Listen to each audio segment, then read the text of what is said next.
Hello and welcome. I am your host, the best podcast host in the universe, Steve Cully. I'd like to thank our sponsors at Procyon Partners. Procyon, one of the top 50 fastest growing companies in the nation. They specialize in employee benefits, wealth management, and retirement planning. President Sean Rabinowitz, proud supporter of our podcast network and everything we do. Green Street Trust International, owned and operated by Rennell Jump and UConn legendary men's basketball player Jake Voskuhl.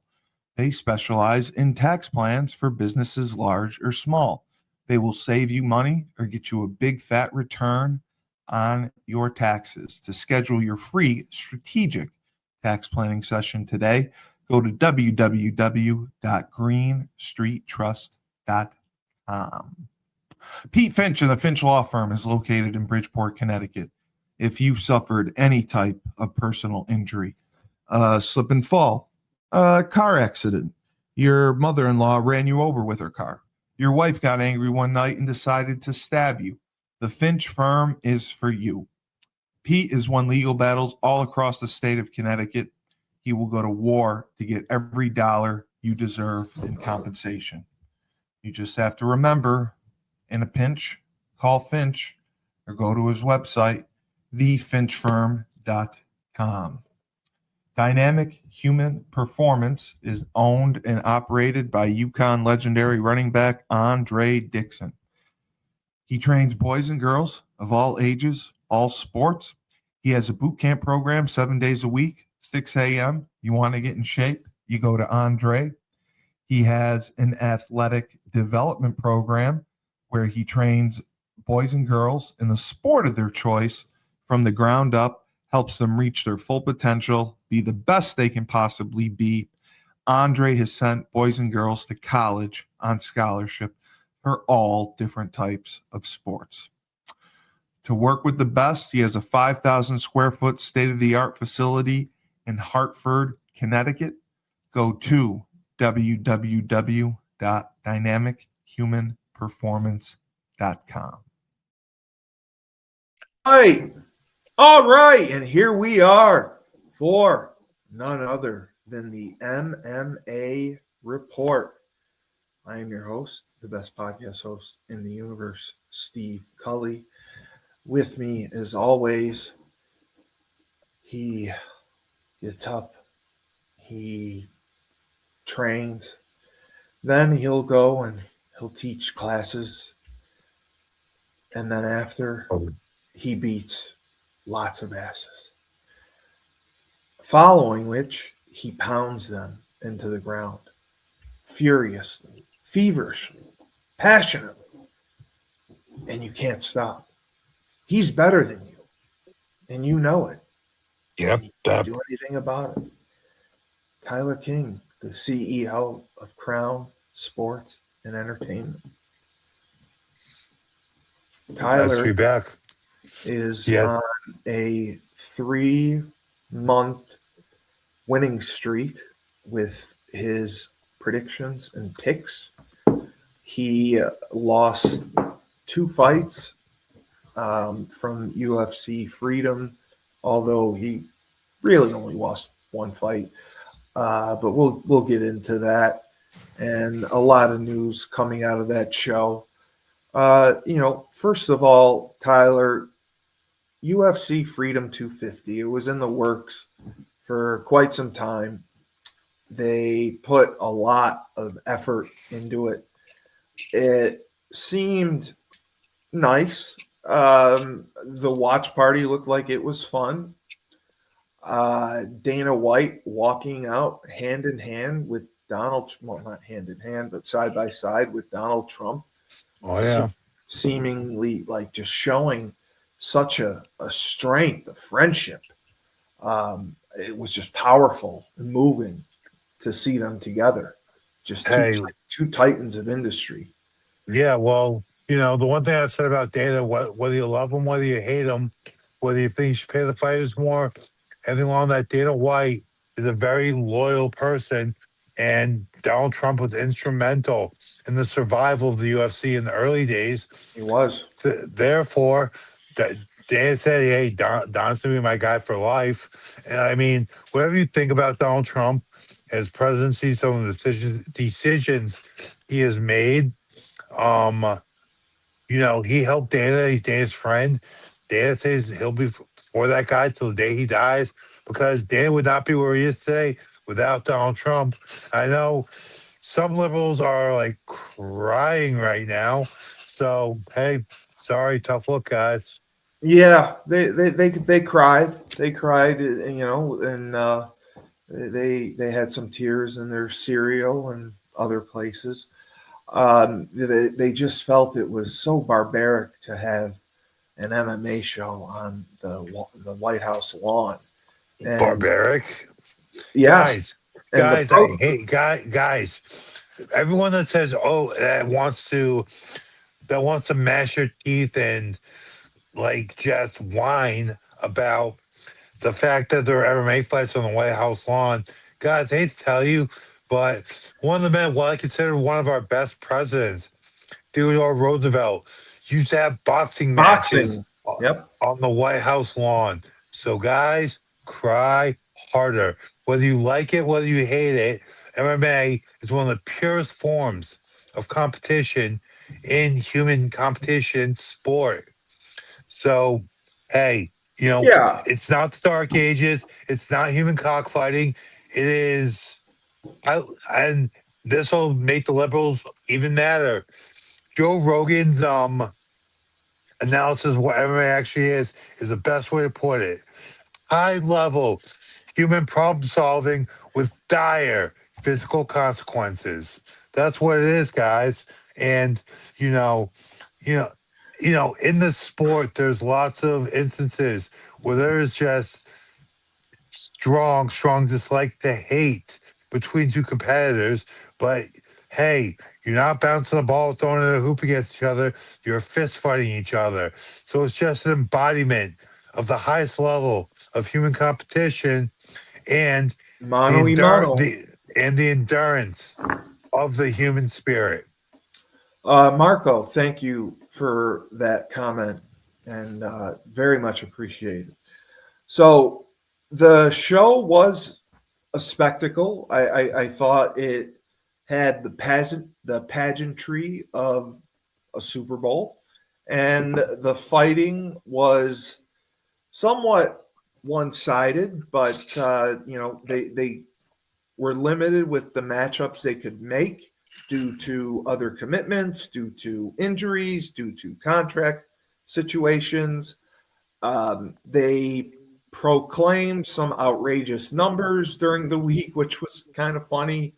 I can't remember if it was Trump or Dana White who said it was going to have a higher viewership than the Super Bowl. It was close. At least in America, it was close. They said 250 million, right? No, I believe it got 250 million views.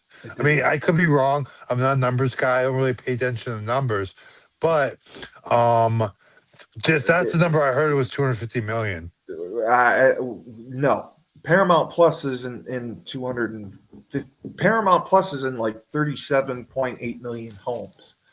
It did not get 250 million views. In fact, Ronda Rousey was celebrating because her show beat the White House card and had much less promotion.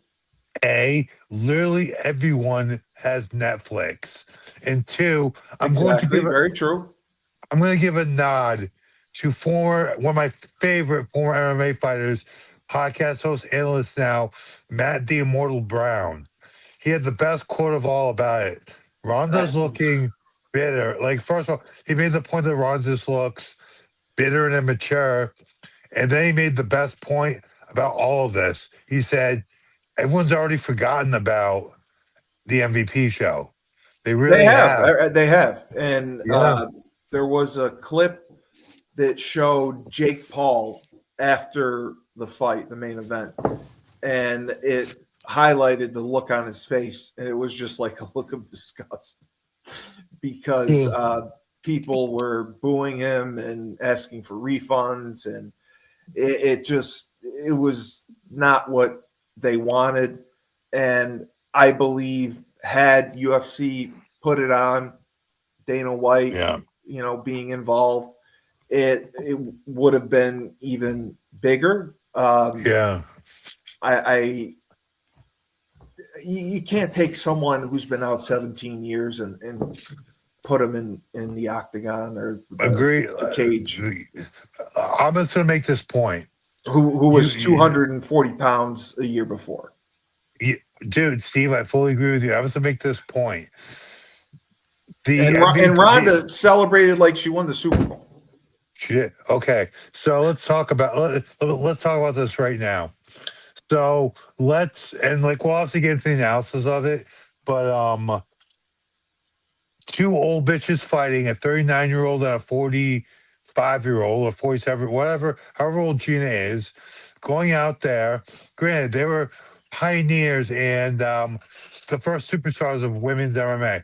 One, it's women's MMA. And you're telling me that 17-second debacle of Ronda just taking Gina down, armbarring her, is going to get more viewership and better press than the enduring image of Justin Gaethje walking out of the Oval Office, draped in the American flag, flanked by two American heroes, walking into the cage, going against what many thought was an insurmountable task, fighting the undefeated pound for one of the pound for pound best in Illia Topuria, going out, almost getting finished by body shots in the first round, enduring an insane onslaught from Illia, surviving, and then going to work and finishing Illia, making him quit on a stool between rounds 4 and 5, and finally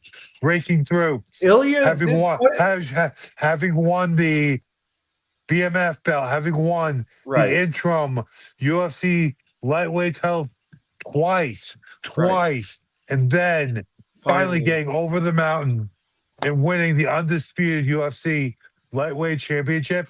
I mean, you could have written a better script than that. And you want to tell me one old bitch armbarring another old bitch was better than that? Guys, suck my dick. Yeah, I don't disagree. I had higher expectations, but I thought Ronda was more of a draw, and she was. And guess what? But no, she was not. Fuck that shit. I'm being a little obtuse. I agree with you. Okay, fine. I'm being a little obtuse right now. Motherfucker, I just said I agree with you. But if both were on Paramount Plus, UFC Freedom 250 probably would have outdrawn Ronda Rousey. No, and I agree with MVP. You say drawing, I say viewership. I don't think drawing is a great word for it. I'd say viewership. Yeah, because I mean, there was a ticket sales for the Freedom 250 card, and whatever whatever the forum is called now. It was in Miami or whatever. Yeah, no, it was Intuit, the Intuit forum. The Intuit Center. Yeah, man, there was empty seats. They lied about the attendance. I mean, you heard anywhere from 10,000 people to 13,000 people. Frank thought there was 4,000 people, but that's neither here nor there. It was a good show, a good spectacle, and I thought that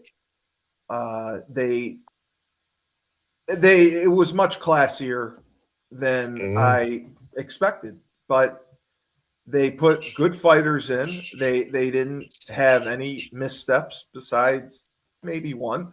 Otherwise, what misstep would that be, Steve? Well, I would say Josh may have inflamed the audience. What are we talking about here? Josh Hokett made a comment. And what comment was that? About a former first lady. And what do you say about Michael? I would rather not say. Where you rather not say what? I don't want to get the show flagged. It was just he made his opinion known, and that was it. Will we get flagged if we talk about If it's misinformation, yes, probably. Is it what's misinformation? Well, I would state the obvious. Someone had children, so years ago. I mean, we can go to that rabbit hole. I could show some people. Yes, I know it's happened. I could show some people some comparative pictures, to some older people that are in certain people's lives that look exactly like the supposed children of certain people. But I guess we won't go there. We'll talk about it after. So, okay. The only thing I will say, the fights were better because they obviously had more skilled, more talented fighters. But the conclusions, the endings, I liked that there were all finishes, but comparing to the MVP card, they were similarly quick finishes. That's all I'll say. But but the one thing I'll say about that is, it's like you're freaking obsessed with the MVP card. But the one thing I will say, I'm not. The one thing I'll say about that is, even with all the fights were finishes, the skill differential wasn't nearly as pronounced. Like, the MVP card. The points I'll make. Talk about a fight like. I'm going to talk about my boy Nate, because I'm just not going to talk about that. But let's talk about Francis Ngannou and Philippe Lins. Oh my God, that poor guy. The skill and just the skill level was so obviously it shouldn't have been sanctioned. No, it should have been sanctioned. Philippe Lins is a former champion in the PFL, but the point I believe he's a former champion in the PFL, but I digress. Not at heavyweight though, right? He wasn't a heavyweight champion. He might have been. I'm pretty sure he was light heavyweight. He was light. Maybe he was light heavyweight champion. Yes. I'm not sure, but just the level of skill between him and Francis Ngannou was so marked. And then you look at all the fights, even the fights that were kind of lopsided. You want to talk about Josh Hockett and Derek Lewis? Derek Lewis is an all-time great. Josh Hockett's an up-and-coming 9-0, now 10-0 fighter. I mean, you can't say that Josh Hockett is like way more skilled than Derek Lewis. He's just at a younger and more upward trajectory point of his career, where Derek Lewis is on his way out. Can I ask you this? Frank claimed during the show that Derek Lewis had retired after his last fight, the last loss that he had. I didn't see him retire either. Frank said he took off his gloves and retired. I didn't think he retired. So he took off his gloves in disgust, but he didn't retire. Like when you retire, you take your gloves off, you put them up, you put them down on the mat. Like you have to it has to be demonstrable. He just ripped his gloves off in disgust. Yeah, no, I agree. And you're right. The skill level on this show was much better.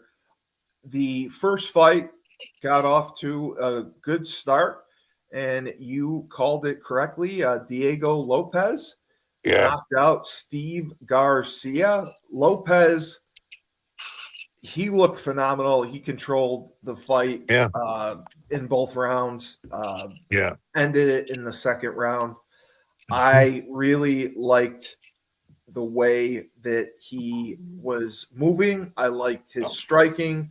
I liked that he really attacked with combinations. He was good with his combinations. And he put the pressure on Garcia. He did. Well, thing about Diego Lopez is he's always been a superlative boxer, and I think the great thing about this fight was the fact that this was his first appearance since losing his bid for the Yes. featherweight title versus Alexander Volkanovski, and he showed okay, he's recovered, he's back, and Yes. now he's definitely back in the mix in the title picture at 145. Yeah. I mean, he looked great. Garcia, he was just there, and that was a one-sided victory. Garcia really didn't show a lot. He had some the leg kicks. I thought he had some good leg kicks. But I The mean that was all he really had, those leg kicks. That's But the all. thing, Yeah, but that's all I saw. Yeah, but I didn't know what his strength was normally. If he's a wrestler, Muay Thai, or striker. no, yeah. But the thing, like, I just wanted to give a quick look at the rankings here. With this win, Diego Lopes moves up back to number two. So, like, right What? now, oh, excuse me, yeah, he's always number two. Um, well, really number three because obviously Volkanov's the champion. Yeah. Marsvar Evilov's probably next, and then you have Diego. So Wow. Diego could just sit tight for a while. But no fight I would really like to see, the fight that makes a lot of sense off of this I would know who be you're gonna Diego. say. I'll see what you say. Diego Lopez versus Aljamain Sterling. Yeah, I That's agree. That's what I that's the figured fight you to were gonna make. go with. Okay, Uh, yeah. but yeah, Lopez looked phenomenal. Yeah. Great way to start the fight. And the other thing I liked, Tyler, was the music. They had the White House band or whoever it was that played. Dude, I don't thought they even did get a me. great job. And I'll talk No, about when we get. Oh no, I agree. The thing I was gonna say, I'm like, dude, yo, I don't know who she was, but that what was it like was it the like full armed services orchestra, army orchestra, navy orchestra? I don't know, but they were awesome. whoever was doing the vocals, that lady has such an impressive set of pipes on her. She did. Holy shit. She That did. woman could sing. And along with it, I thought like their renditions of all different songs was just having an orchestra play the songs like from the actual sheet music when the fighters were coming out. That was just unbelievable. It really added. It was an It added did. element. It added dimension of like both class and just me as a music lover. Like You're a I music could lover? help I couldn't help but marvel at how impressive that Yeah. was. It was just fantastic. I thought it set the The event yeah, apart. The it music really was did. Yeah, phenomenal. agreed. I'll agree They with you they on that. they did a great job all night. So the next fight in the middleweight division, Bo Nickel defeated Kyle Drakus. Uh, Dawkins. Dawkins. it's Dawkins. Oh It yeah, is it is Dawkins. Dawkins. Okay. Bo Nickel again. He looked amazing. Yeah. He took all of 30 seconds to defeat Kyle, and he looks It like the was real four deal in the it middleweight was four, division. it was 4:30 of the first round. But again, when you have a wrestler who's as decorated as Bo Nickel is, widely considered now one top five all time NCAA wrestling history. Man, Oh, it was okay. eh, I read it wrong. Okay. but like the thing about it is, guys don't realize wrestlers are, especially Division One wrestler, you're just the cream of the crop athletically, and they're so used to doing like wrestling practice is just so difficult and it's a grind. And it's just every difficult thing you can think about sport is embodied in wrestling. And now he was the one of the best all time in that sport. He won the national. So his year, he was the best of the best in his weight class. There was no one better. And man, when you're a superlative athlete like that, an elite athlete like that, all he has to do is learn how to box, learn how to kickbox a little bit, and then maybe a little jiu-jitsu. Those guys are hard to deal with. And Bo is just so high level as a human being and as an athlete. I mean, Yeah, no, I thought he I looked think phenomenal. he got a little bit in the earth before he got beat. He had a really big head, and I think that a little bit of humbling kind of brought him back down to earth and realized I need to get back to my mentality, my roots, if you will, of what I was like when I was a young, hungry wrestler at Penn State. And man, the uh the rededication really showed itself. And Bo Nichols unstoppable. I mean, I'm bringing up, I actually queued this up right today. Let's look and see where he's ranked now. In In the middleweight the middleweight division. in the middleweight division, he is I, number 12. He's number 12 now. So you're looking at this. A good next fight would be Jared Cannonier or oh yeah, I like Cannonier. yeah, I think Jared Cannonier would be a good next fight for Nickel. Maybe Gregory Rodriguez. Izzy won't fight him, and I don't blame him because Izzy's on his way out. Also, Kyle Valhalla would be a good fight as well. Yeah, and Kyle, what would you say, Dawkins?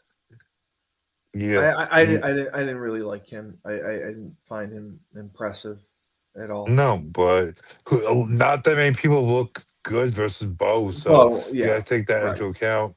right. And Bo moved to 9-1 in the middleweight division, and Yup, he is got the rocket strapped to his back. that he does. This next fight we talked about extensively beforehand, and Frank correctly predicted the outcome, and so did you. Yep. Your guy Mauricio, he, I don't know what else to say. He dominated, destroyed, annihilated, violated Michael Chandler in the first round with a Dude, knockout. Michael Chandler and hang it up. Michael Chandler, hang it the fuck up. Hey, Michael Chandler, hang it up. Go sit in your cuck chair in your wife's bedroom and just watch you get plowed by men of African descent. is that what he does? I mean, I believe. I That's mean, really unfortunate. Wow. Michael Che, he's got some cuck history. I'm not going to talk about it, but I know some things. Yeah, yeah. Well, as Frank said, he has done UFC several favors, taking fights on short notice. He's fought, Frank said he's fought so many tough opponents. He doesn't believe that they will drop him. I think he should retire. I just, he showed nothing. Like, this is the biggest stage, the biggest show in the history of the UFC, and he didn't look like he had a pulse. So, just for context here, Michael Chandler has lost one, two, three, Yeah, he's won one four, fight. 4 fights in a row. Correct. He has 1, 2, 3, 4, 5, 6, 7, 8 fights in the UFC, Yeah, and he's lost 1, 2, 3, 4, 5, 6. he's on. He has a He's got 2 wins. he has a 2-6 record in the UFC. Yeah, yeah. No, I listen. Yeah, I yeah. remember. Steve, I agree. he only beat Dan Hooker and Tony Ferguson. So hey, I remember when he beat Dan Hooker. I watched that show, and I did see Tony Ferguson. Every other time I've seen him, he talks the talk. He tries to be a pro wrestler, and he does not back it up. And he was a huge signing from PFL, and I think they just have to Bellator. or Bellator. He was a huge signing from Bellator. He had You been mean you talk about champion there. you mean Chandler, right? Yeah, he had been champion there, right, for Yes. some time. And He had been champion there. But with that being said, I've gone back and watched a couple of his old fights. he was touted And as a top free agent signing. all he ever was a tough guy that could wrestle. and would just brawl. That is like I watched a fight from back in the day because he had 3 fights, I believe, with Eddie Alvarez, and man, I remember when Eddie was champion of the UFC, but like Jesus Christ, there was a reason he was called the Underground King, Eddie Alvarez, because he was a technical fighter. And watching him and Michael Chandler fight, it was just chaos and them taking damage. And I think that they fought 3 times. I think Chandler won that one, but it was just no technique to it. They were just brawling. And I'm sorry, but if your defensive strategy is to be a heavy bag in the UFC, you're not going to have a very long career, Yeah, and you're going to I have a don't four or like his five losing attitude. streak. I don't like his attitude. He just seems so confident and arrogant and smug, like he's been champion 10 times over, and he's 2-6 or whatever. Yeah, Uh, Mauricio looked spectacular. He's in the lightweight division, there's a logjam there, obviously now. He's got to be. I mean, is top 5, top 8? Like I'm looking at his record right now. he's He's 14-2. yeah, like yes, he's I'm trying to see where he's ranked right now. Wow. What? So I mean, if you're looking, that means that he isn't Yeah, ranked. he's ranked. He's Oh, ranked number 10. He's ranked number 10. Very deserved really? ranking. Yeah. 10. Well, I know the lightweight division is stacked, so that I makes tell sense. you But what, he was impressive. yeah, Granted, he a fought dog shit, but fight that would make sense is Cleveland Salid. I hate to do this to him, and now Moicano makes sense. Um, if Patty loses his next fight, the fight versus Patty makes sense as well. uh yes, Patty also Actually, had very good viewership for his you know what? Paramount Plus debut. I'll call it right now. I could see Mauricio Hoofy fighting the loser of Patty Pimblett versus Benoit Saint Denis. Okay. Okay. So we finally got to see some meat in the heavyweights, and it was the greatest thing I've ever seen. Josh Hokett came out to Hulk Hogan's Real American, I know and it was amazing. they played the beginning and then the instrumental. I was jumping out of my seat and going Yeah, nuts. you were. And Yeah, you I were. love Derek Lewis so much, and I couldn't help it. I couldn't cheer for him. Hokett had the bandana on. I mean, just what an Oh yeah. awesome tribute. The Black Beast looked like anything but. It's very sad to Yeah. see how far he has fallen, even in the last 2 years, 3 years. I mean, he is just. mean, I know guys fall off a cliff at 40, but some do.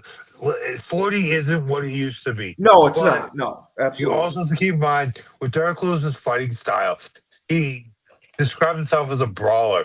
He's inflicting huge amounts of damage, but he's also taking a large amount of damage. It's Yes, kind of always been a style. Like even one of his greatest wins, where he was losing the fight to yes, I remember. Volkov, and then he just threw that Hail Mary overhand right, knocked Volkov out rather, then told us all about the temperature of his balls. And that was one of the greatest moments in UFC Well, history. they were But sweaty. balls was hot. Anyway, Yeah, took his pants off, talked about his balls being hot. But like the point I'm making there, Steve, is the fact that in that fight until for two for two for 2 4/5 of a round, he took an incredible amount of damage. he No, did. he never went down. About I mean, about 90% of that fight, he was taking damage. Just Yes. landed at the end of the fight, landed the Hail Mary and knocked Volkov out. I mean, yeah, like even a fight like that, where he had one of his greatest triumphs, he took a lot of damage. And listen, he's been doing it for years, and it's finally giving out at the end. yeah. His No, chin's I giving out. agree, and it was just embarrassing to see him throw punches and kicks that missed by 2 miles, and he was falling off balance. He just looked a mess. What were your thoughts? Well, I wanted to ask about the weigh-in. They said Hokit was trying to act like he was drunk and, spitting up and throwing up. Bro, is that true? Oh, no. It was like, this was my best thing about it. Rather, my favorite thing about it. Everyone that was up in arms about Josh's comments about a certain person in his post-fight interview, they were all freaking out and be like, this trashy piece of, they're like, he was throwing up all over himself at the weigh-in. And I'm sitting there, I was like, how could you, like, liberal retard, how could you can you just, like, show how dumb you are to the game? Like, you're buying kayfabe. Like I said, I think I commented over 100 times, clearly, you don't understand kayfabe. And that's what Josh Hogan's doing. He's playing a character. He's buying into the act. He's living his gimmick. It's a gimmick. It's kayfabe. He knows. And guess what? Guess what? It's hook, line, sinker. Everyone bought it. And you know what? You all make him more money because now he's the number 5 ranked heavyweight in the UFC. And everyone, good or bad, knows who he is. And you know what? In the media world, any attention is good attention. And he said, I'm not a role model. I'm just here to get paid. And he's completely honest. My only concern was I thought because of the size difference that would give him trouble. Obviously, it did not. I don't know if Derek Lewis even find the clip of me talking about watching Josh Hokit doing back drills on a field. I know I talked about you did. Yes, you did. Bro, yes. Josh Hokit is so ridiculously athletic. Oh, 100%.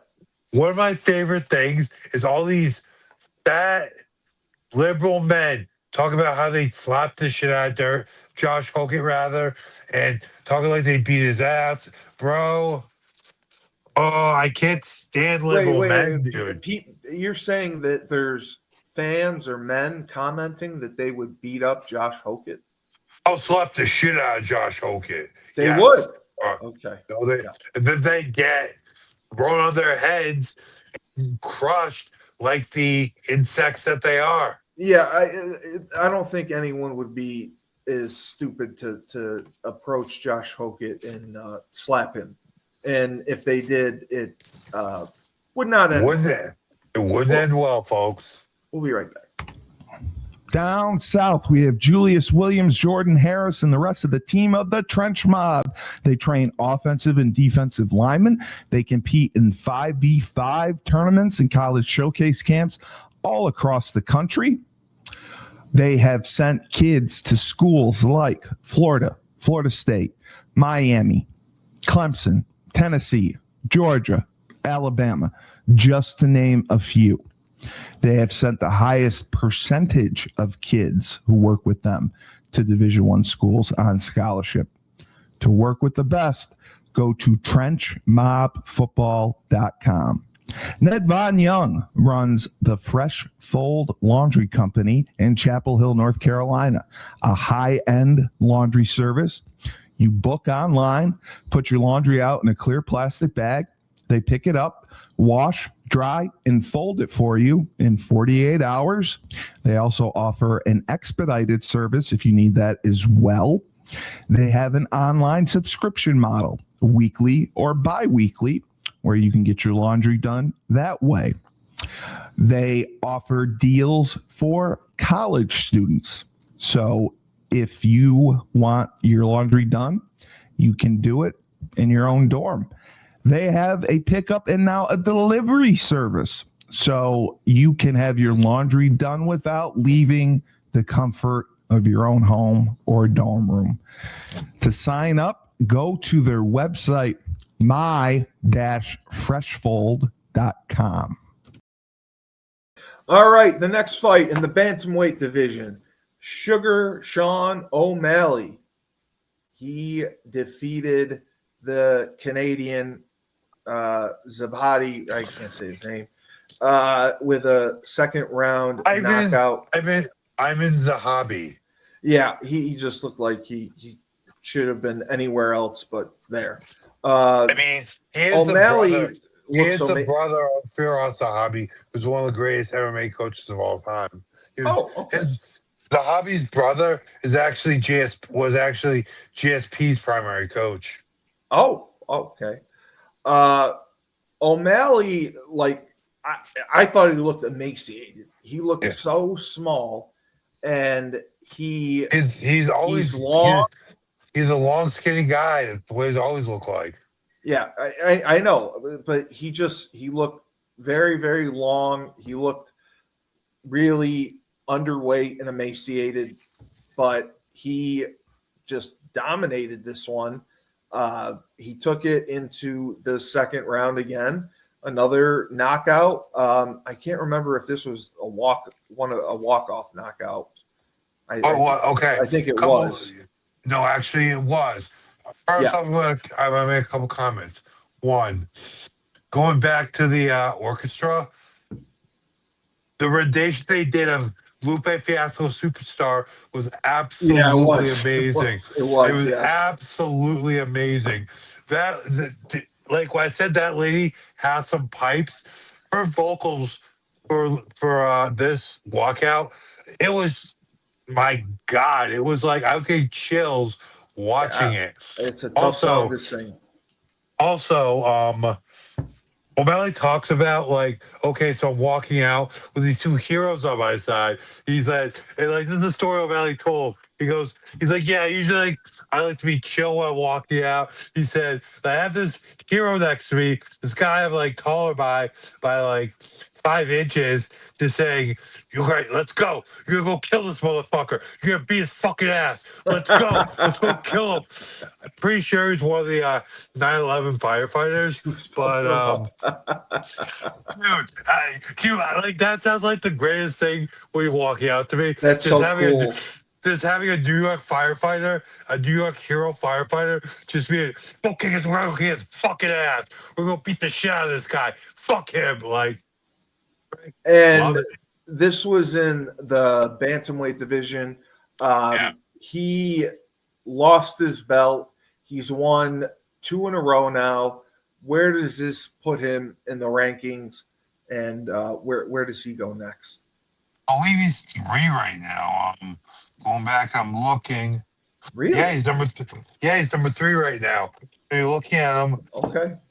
So there's a couple fights in this division. So they had, like, O'Malley actually has a win over Peter Yan. He has a decision. He has a split decision win over Peter Yan. After the fight, Sean O'Malley called out Peter Yan. He did. But so you're looking at this. You got Merab at number 1, Umar Nurmagomedov at number 2, and Sugar Sean at number 3.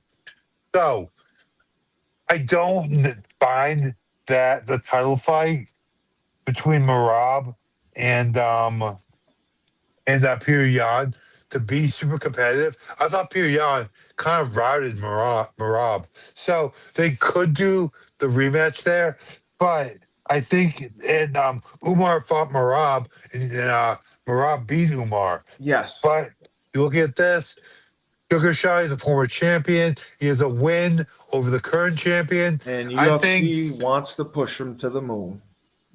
Well, I'm sorry, but he's going to get a lot more viewership. Like, he does. He draws. Yes, I agree. A main event of a Paramount Plus card, rather. I agree. Of Sugar Sean versus Peter Yan. That fight kind of prints money. So, I mean, I agree. He's a polarizing figure. He's got a strong fan base, and Yeah. he's a draw. So that sells itself. Yeah. I I think we could see that fight as soon. We could see that fight as soon as September, but I feel like the December card makes a lot of sense for Sugar Sean versus Peter Yan. and Peter Yan, I believe, was also an upset title victory. Correct? I believe so. Yeah. Excuse me, Yes. everyone, but yes, I Yes. believe so. So the fight of the night, Cyril Gane, one of your top favorite fighters, became I guess interim heavyweight champion over Alex Pereira. Yeah. Yeah, Frank told me it's Pereira. I Guess what? Frank is wrong. Is so you're saying Alex it's Pereira. Paella. Yes. Okay. All right. Couple things. Frank said I was everyone- calling it paella, so No. I tried. It's Alex Pereira.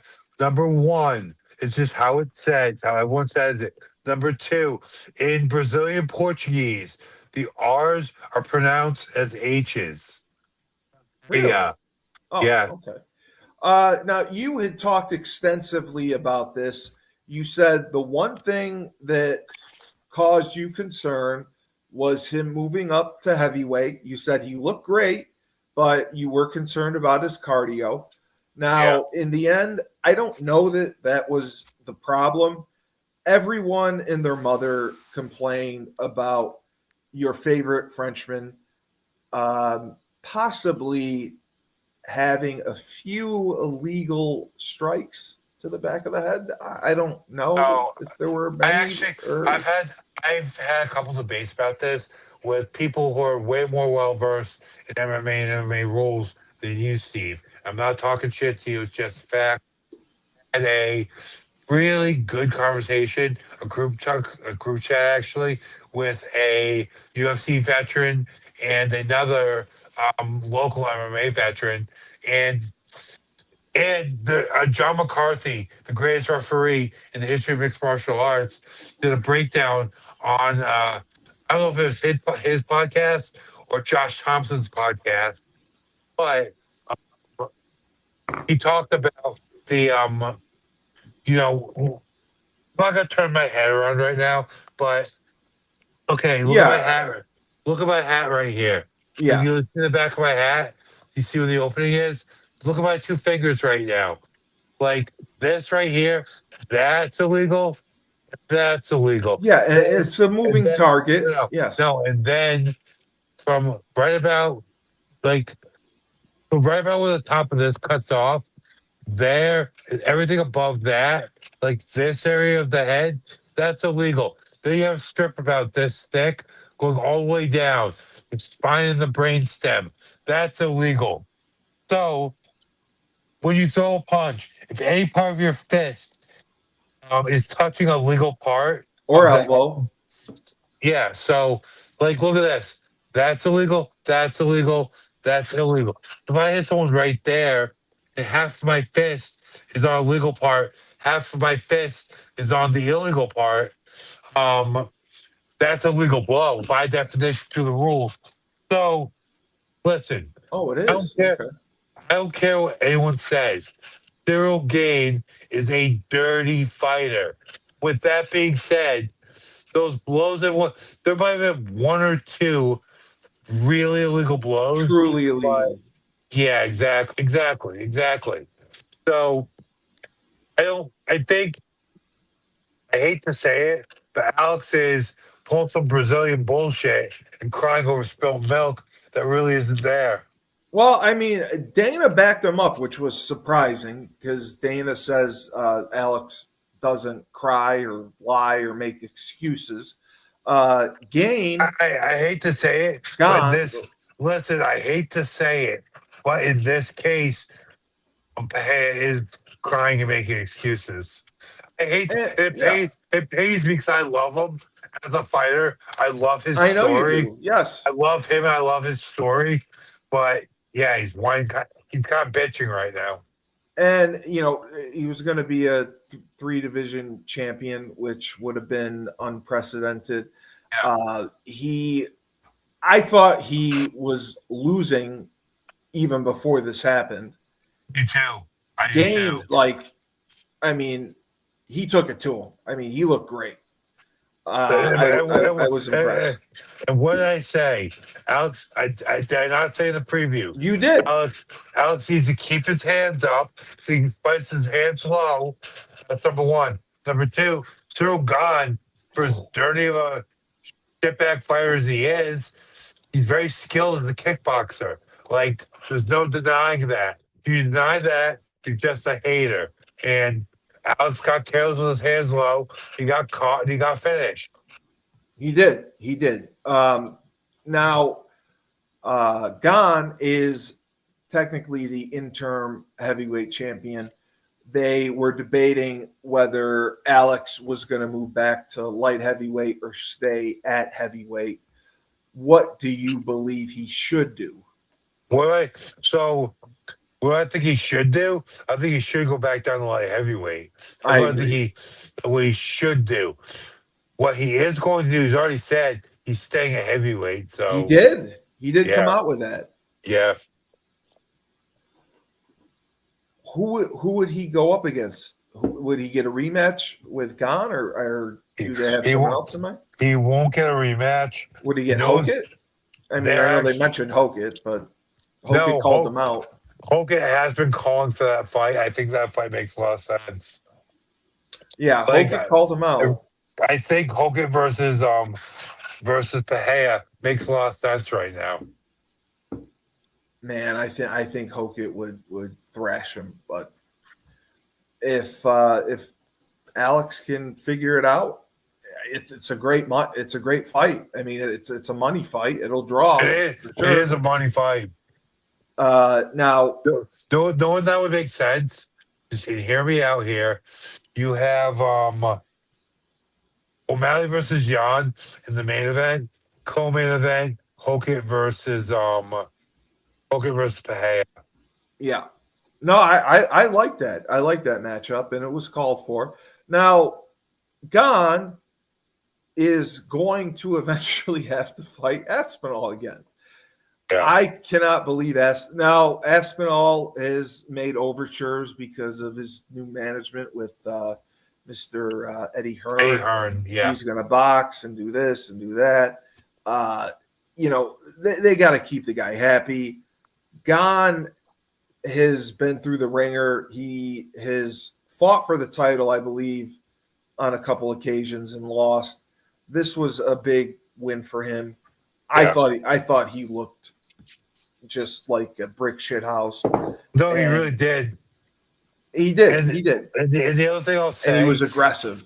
Yeah, and the other thing I'll say, like, and even me as the analyst, I mean, I do not like Cyril Gahn. No, I was pulling for Tom Aspinall when they fought, but I can't lie. Gahn was winning that fight when the eye poke occurred. Against Aspinall? Yes, Really? He was. He was winning that fight. Wow. Okay, Yeah. I did not know that. So that makes things interesting. Yeah. I'm glad that Alex is going to stay in the heavyweight division for at least one more bout. Is he? No, not sorry. Never mind. Is he still? Is he still the light heavyweight champion? No, I believe it's vacant right now. I think Okay, the fight they made him vacate it, right? the fight everyone's talking about for it right now is Yeri versus Paulo Costa. Right. Okay. But yeah, it was disappointing to see. I thought Alex was very, very tentative. He was not aggressive at all. He looked very unsure of himself. I don't know if it was the weight gain. He just didn't look comfortable as a heavyweight.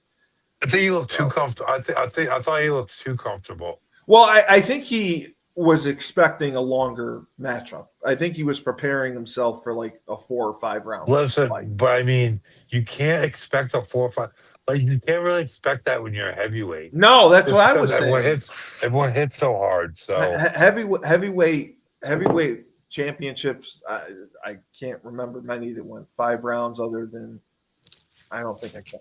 But yeah, that was a tough. I can remember one right now. Francis Ngannou versus Cyril Gane went 5 rounds.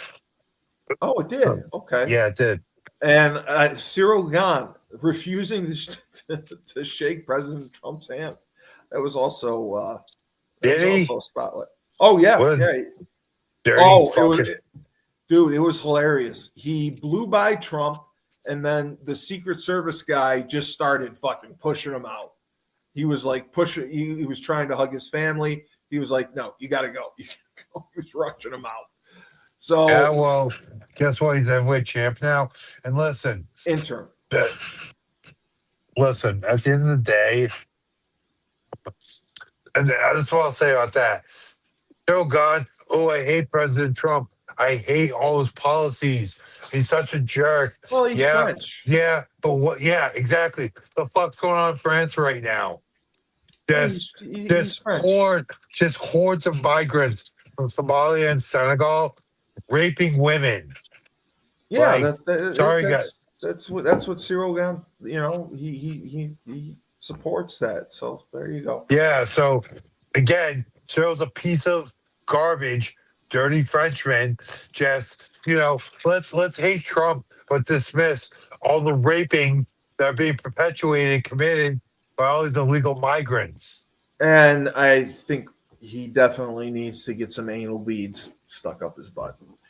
The main event was everything that it should have been, and I thought it saved the show because it was, Steve, I wouldn't go that far. Well, because all the fights were good, man. Yeah, they were, but it went more than 2 rounds. Listen, if you want to lead in, I would rather have 2 rounds with finishes any day of the week. I agree. We got 4 with a 3. No, we got a 4-rounder with a finish here. That's what I'm saying. I agree that I would rather have good fights with finishes, 2 rounds, fine, no problem. But everyone was saying that the main event saved the show. It didn't save the no. It didn't save the card because it was a really good card. It enhanced it to another level. You would label this a really good card? Hell yeah. This is a really good fight card. All the fights were good. All the fights were entertaining. We got a lot of finishes. I agree, they were entertaining. And then we got possibly the best title fight of all time. But all I would say is they should have paid John Jones. They should have done something with Francis Ngannou. They could have had a female fight on there. Female fights aren't nearly as entertaining, bro. I'll tell you what I like about female fights. Men will fight as professionals. Women fight with their goddamn souls. They fight like they hate each other. Well, they do actually, for the most part. And I actually saw Sean O'Malley on like some weird podcast. He's talking about like the women don't have the power, so like their heads are bouncing all over the place. Like that's what usually happens with a women's fight. You have knockouts. You just get a lot of brain trauma. But as far as the card itself, Trump had promised like 8 championship fights, this and that. We didn't get it. We got 2. Steve, he's a politician. He's gonna like. I'm pretty sure Dana White did too. But Dana never. You don't know what you're talking about. You're talking out your ass right now. Dana never said that. You're putting words in his mouth, and I hate it when someone tries to put words in other people's mouths. But I digress. Who cares? Let's talk about this fight. I agree. Listen. I agree.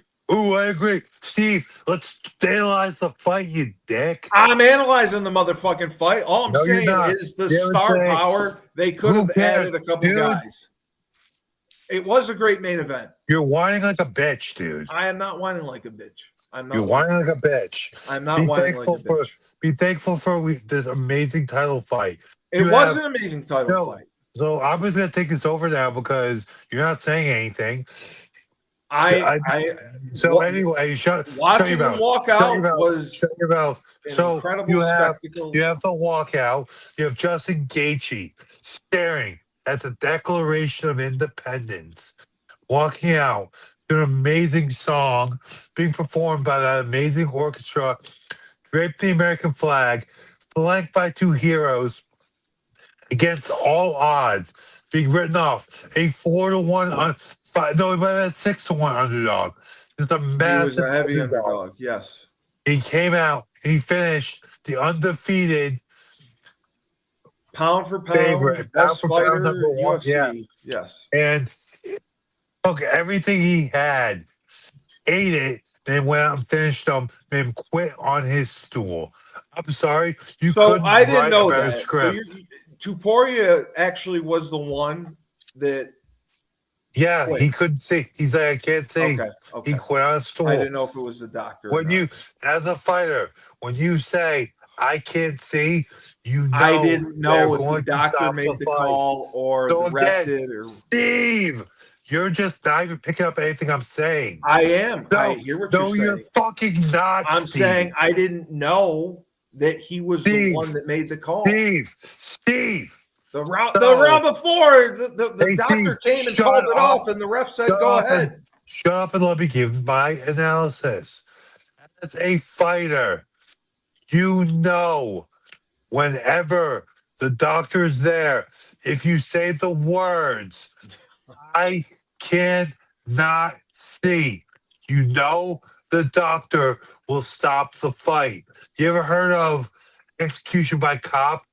You know if you do a certain things, the cop will shoot you. So if you want to commit suicide, do those certain things, so the cop will shoot you. So Illia, as a fighter, knowing that a doctor will stop the fight, if you say, I cannot see, he went ahead and said, I cannot see. Therefore, he quit on his stool. So then, should it have been stopped after the third round? No, because he didn't say the words, I can't see. Between rounds 3 and 4, he still wanted to fight. Okay, again, between rounds 3 and 4, he said, I want to go. He didn't say, I can't see. After the third round, he still wanted to fight. After the fourth round, he did not want to fight anymore. So he said those famous words, I cannot see. When he said that, he said that because he knew the doctor would stop the fight. And did you think, like, I thought he was winning the fourth round. I thought he had a great fourth round. I thought he was much better than the third round. He got his ass beat in the third and fourth round, bro. He emptied his tank. In the first 2 rounds, he emptied his tank. Those body shots he landed in the first round and the second round were vicious. I know. Like they would have stopped a lesser man. But Justin Gaethje, he has the best base for MMA. You know what that base is? Wrestling as an All-American and autism. I think he has more autism than he has wrestling ability. When you're an autistic Division I All-American wrestler, you have the best base for MMA. And you're 100% right. Frank kept saying every time he got into trouble, he's going to get out of this. He knows what he's doing. He's going to get out of this. I thought Topuria was going to finish him. He never did. And he got out of it. And I did not think he was going to come back stronger in rounds 3 and 4 after the beating he took. But he was in such great. Well, that's a testament to what great shape he was in. Wrestlers know how to grind.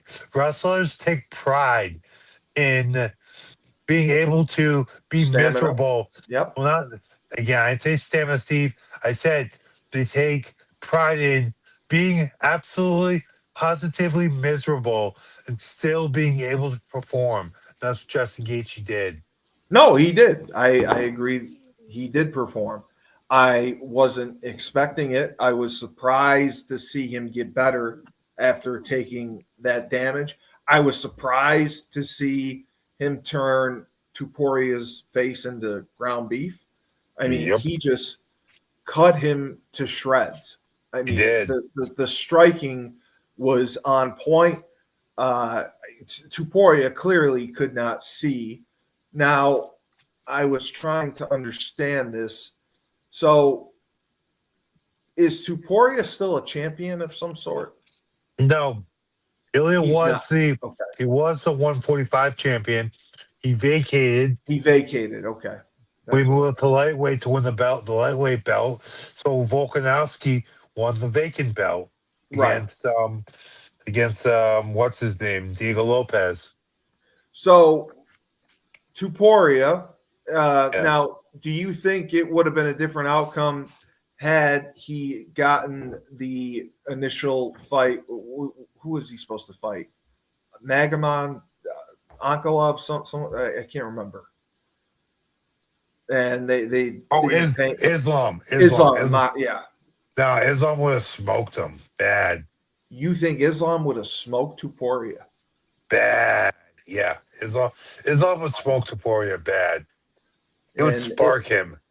Islam turned down 10, 15 million. I can't remember what he turned down, but he just No, said, I think he turned down 15. I think he I won thought it was 30. 15. Yeah. It was either 10 or 15. No, I think it was 10 million. They offered him 10 million. Yeah, he won 30. Yeah. He said, thank you, fuck you, bye. But I thought it was like you said, you could not have written a movie script better than the ending. Just a guy who has overcome more adversity, been through it all, interim champion twice, the BMF champion, and at age 37 becomes the oldest lightweight champion of all time. And it's good that he's going to fight again, continue fighting, at least for the time being. Where do you see him going for his next matchup? I'll say it's probably be Arman. It's probably gonna be Okay. gonna be Arman. Yeah. Okay.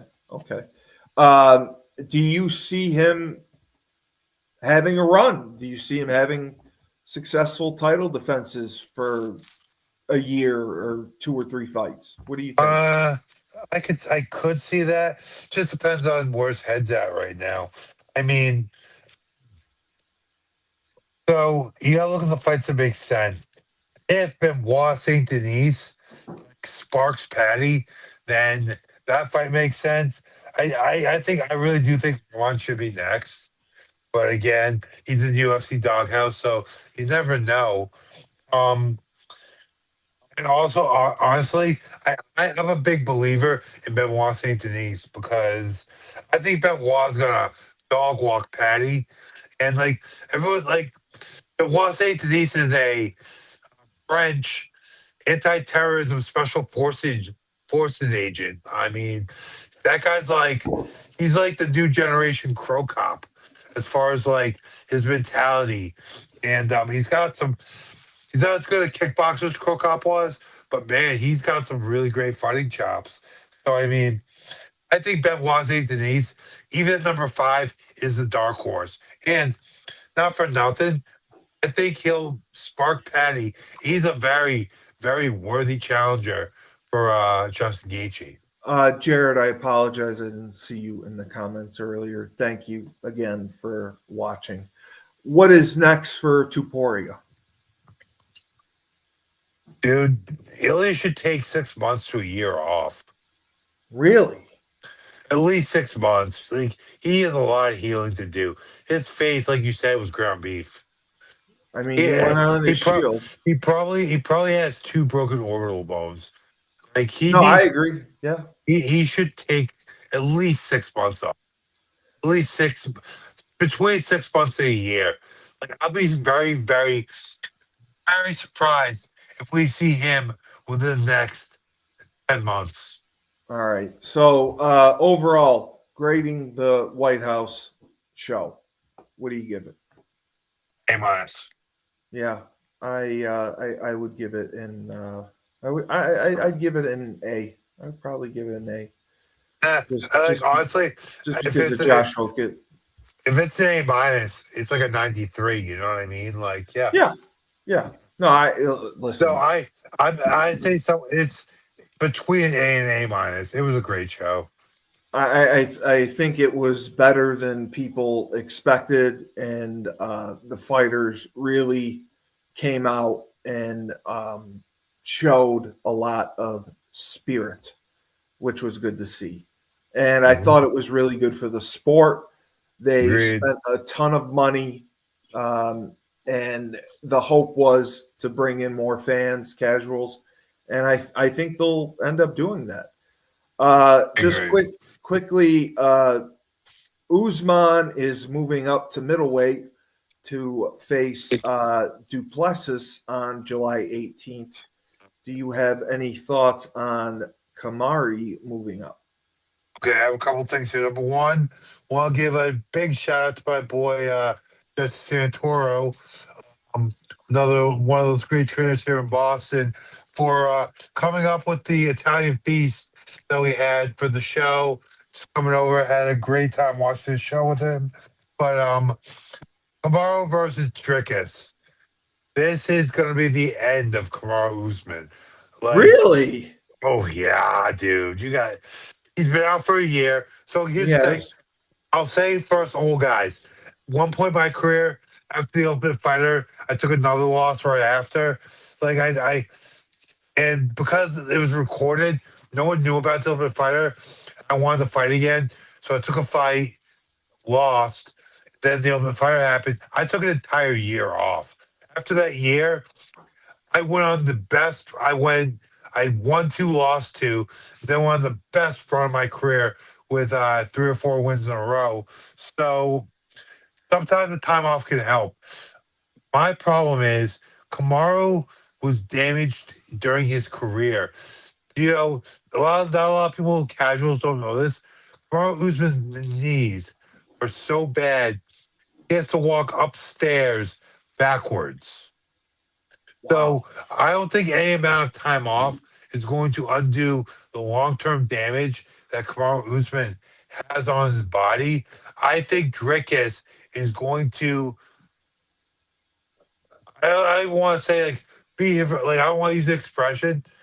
He's going to beat the fucking shit out of Kamaru Usman. What are you gonna say? Like dog walk him or something? I was gonna say beat the bag out of him. Like any euphemism, yeah. any expression you want to use. Kamaru Usman's in trouble against Dricus. Dustin Poirier, what happened?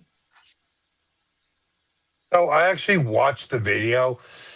It wasn't that bad. Like, Steve, you and I have been drunker, definitely at a UConn party. I'm pretty sure. I'm we, sure dude, I've driven drunker. Dude, we were drunker in the train station parking lot going to Survivor Series. Man. No, Elimination Chamber at Madison Square Garden. It was Survivor Series, and it was Elimination Chamber in Survivor Series. It was the first Elimination Chamber ever. We were drunker going to Survivor Series at Madison Square Garden. And Dustin wasn't even that drunk. He was just being argumentative, and he was obviously tired. And like everyone's like, so like before I saw the footage, I just looked at the internet. I'm like, oh shit! Did he blow? Not that I know. I mean, maybe. Okay. Like he got drunk in disorder. It's either drunk in public or drunk and disorderly. Okay. I don't even know which one it was, but he didn't like hit anybody. Like, listen. You're right. You're right. It's Dustin Poirier. Like, he was worried about his reputation, and he went to a big apology video. Like, I mean, the mob came for him. I saw all that before I'd seen the footage. I saw the footage. The mob came for him. The internet mob came for him. Drunk? He got charged with public drunkenness. I thought he had like a DWI. I mean, Yeah, charged with drunk in public. Like, you could you could arrest half the people on Newberry Street for public drunkenness. fair.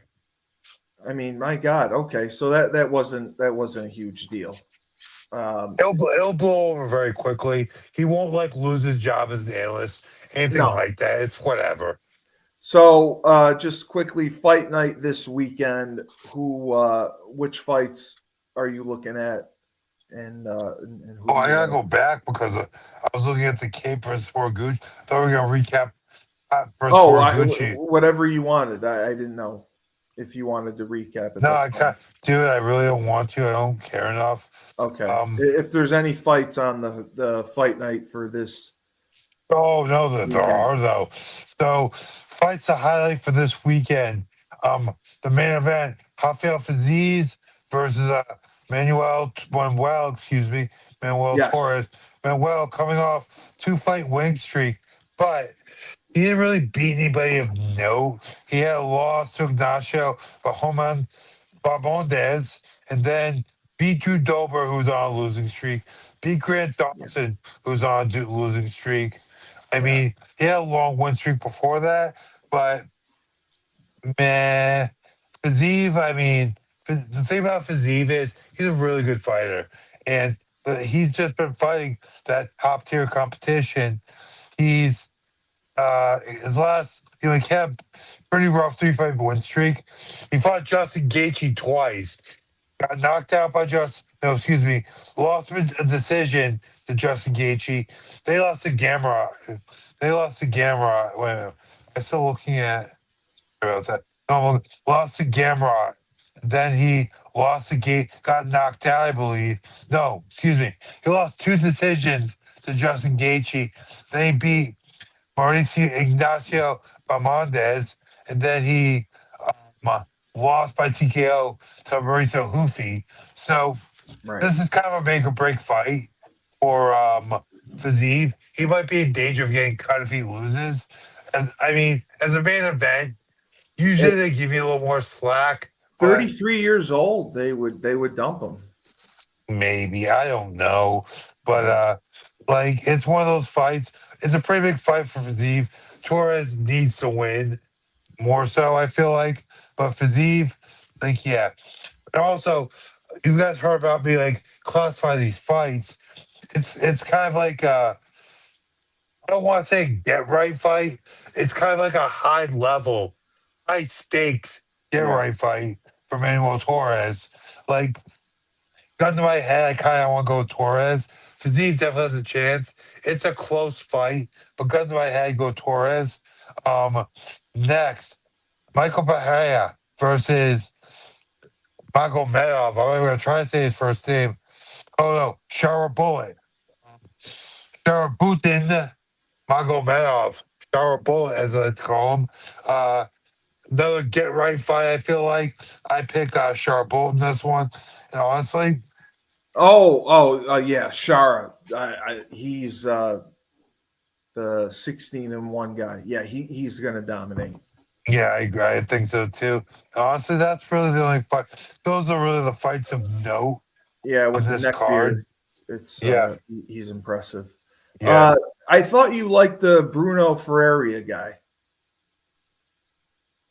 Yeah, but he did. He lost the last fight, right? Yeah, he's on this card against. He still doesn't have a Wikipedia page. Okay.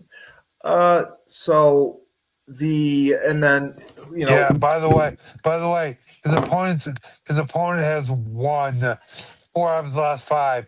His only loss being to former champion Robert Whitaker. I think for him, I would say to him again. No, that's Iskrov. I think that Barry is in trouble in this fight. Okay. And then just quickly, final thoughts. Conor McGregor, Max Holloway, the next pay-per-view. The Mac is back. Now there's a lot of disputes about his alleged PED usage during his retirement. Oh no! It's not alleged. He did use He PEDs. Yes, It's not under a alleged. doctor's supervision. He Yes, did use PEDs during his recovery, and you know what? I honestly don't blame him. I don't. No. It was under a doctor's supervision. They just say that the usage of PEDs do not help like bones heal. That was their argument, but they can't catch him. So you fully expect that he will. No, guys. So this one thing you should understand. You know what isn't allowed under? I don't know about drug free, the new company, but no, it wasn't allowed under USADA. TRT. Peptides. No, peptides. The fuck are peptides? Peptides are compounds that people will use for different functions. Some of them are steroid-like effects, or rather PED-like effects. Other ones, most notably BPC 157 and TB 150, which I use for the healing factor, are not allowed under USADA rules, so they're considered a performance-enhancing drug. Really? Go fuck yourself. Like the man used peptides. I think he probably used TRT as well. But with that being said, guys, go shit in your hat, bro. Like, yeah, that's the ridiculous. man, like that gruesome of an injury, a broken 4 years, Jesus. Well, he was also playing movie star, doing a lot of cocaine during that time. So. Well, I mean, we all have periods like that. I mean, it's tough to say no. We all did. Well, yeah, I mean, cocaine's great. I mean, it's tough to say no to cocaine. Hey, do you? Yeah, I mean, blow's great. I might have been one of the only guys during that UConn party period that didn't do it, but hey. I would sniff blow off your cock, Tyler. Just picture that. It would not let you sniff blow off my cock. You would know. I'd roofie you, and then I do it, and then I take pictures. Just so you know. Basically, Steve, I used to drink so much in college that I am such a lightweight that I pretty much roofied myself. And guess what? You never got close to me, motherfucker. Not that you know of. Not that you know of. All right. Great show. Great analysis of UFC Freedom 250. And Illia Topuria quit, apparently. So I got that wrong. And we look forward to fight night. Conor McGregor coming back. A lot in the MMA world. And you have been sorely missed. So great job. Me. Yeah, you are. You are the king. So do you have any of your fighters coming up? Ozzy Martin will return soon. I don't want to give away details. I know the new guys. Ozzy Martin will return. We're looking at Phil. We're looking at September. Same for Terrence. So actually, I'm looking at Terrence as soon as possible. So hopefully we'll have him in pretty soon. Phil's gonna be back in September for Cage Titans, and Oz is gonna be back in July. Have you ever talked to anyone from a Real American Freestyle? I was just curious. No, I haven't. I don't really have any guys with that level of wrestling. But you did just remind me of the story I want to tell. Colby Covington, Real American Freestyle veteran, also a spokesperson for Real American Beer. So he did after Dustin Poirier's incident, he did a post advertising Real American Beer's non-alcoholic formula. He said, "Ooh, Real American non-alcoholic, whatever it's called." He said, "Dustin Poirier, you're exactly what I always said you were. Louisiana swamp trash. Only words, not mine. Should have had a non-alcoholic Real American Beer, then you would have got in trouble at the airport." So yeah, I want to tell that story because Colby, man, he maximized that story. Okay. And then the incident that was a Real American Freestyle, people say it was staged. Do you believe it was staged? Who was in between again? I don't even remember. It was two UFC guys, and Yeah, it was Frank what's thought his it was name? staged. No, Frank it was said no, it was the lightweight guy. No, it was Hosmot, right? Oh, yes. It was It Hosma. was Yes. Hosmot and Armin, right? I don't recall who the second person was. I No, know Hosma was I one. believe it was Hosmot and Armin Sarukian, or it was Hosmot, another Eastern Bloc or European guy. No, I think it was real. I really Yeah, do. I thought it was real too. Okay. All right. Hosmot's that kind of guy. All right. Great show. Thank you. Tyler King, CEO, Crown Sports and Entertainment. He teaches class, he trains, and then he teaches more class. He beats ass, and then he pounds it into the ground passionately, and lovingly afterwards. He's got these arms. Steve Cully, best podcast host in the universe. Remember, when life gives you lemons, don't make lemonade. Take 2 oranges and shove them right up my